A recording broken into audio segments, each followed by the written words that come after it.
Hi, I'm James Patterson, and you're the wonderful class of 2020. You know, I love this gown. I love it. The university expects me to give it back, but I think I'm going to hold on to it until the shelter in place is over. I know you were hoping that we'd meet at Camp Randall. Me too. I love Camp Randall. But here I am in the kitchen at Camp Patterson. You know, the Patterson family is going through what you're going through right now. Our son Jack was supposed to graduate from Brown next week. Brown, good school, not much of a football team. Here's what Jack and I talk about a lot. Worrying probably doesn't help. Complaining doesn't help. Plus, everybody hates complainers.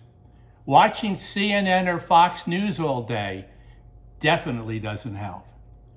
Hey, it's hard right now, but it's been hard before.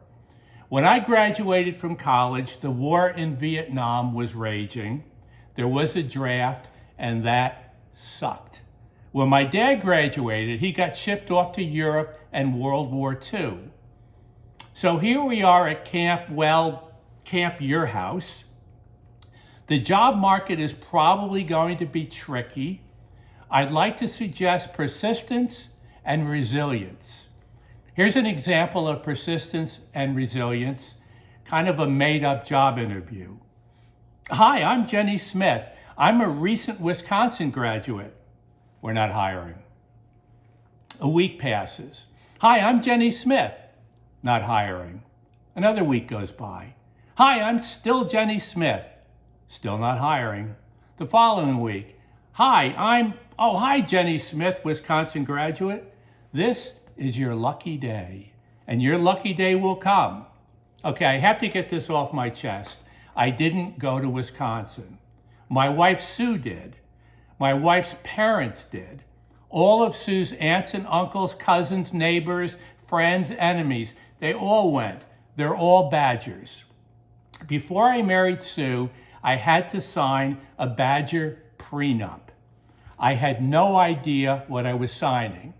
Since we've been married, I've had to watch every single Badger football game, every Badger basketball game, every Badger volleyball game, swim meet, cross-country meet, table tennis match.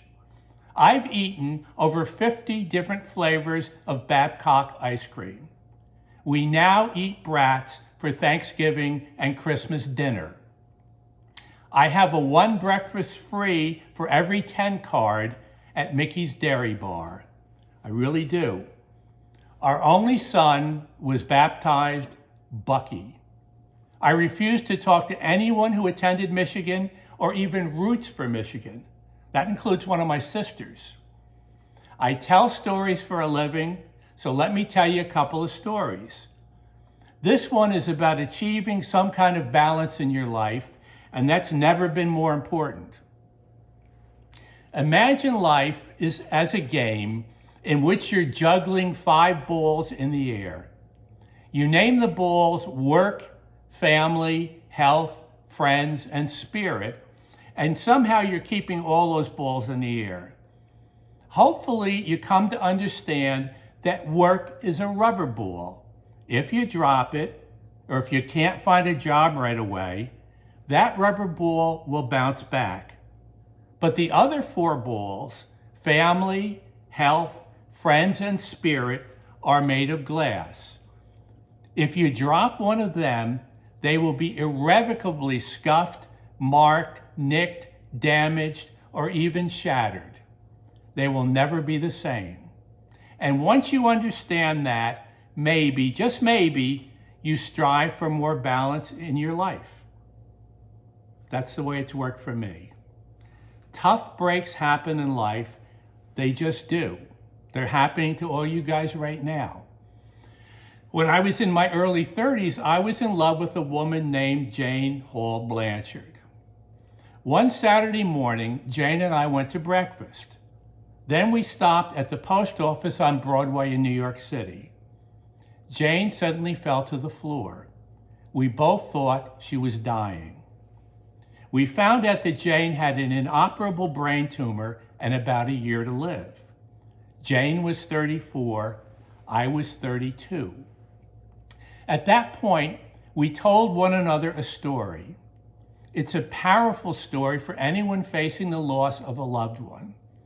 The story, the point of view that Jane and I took was this.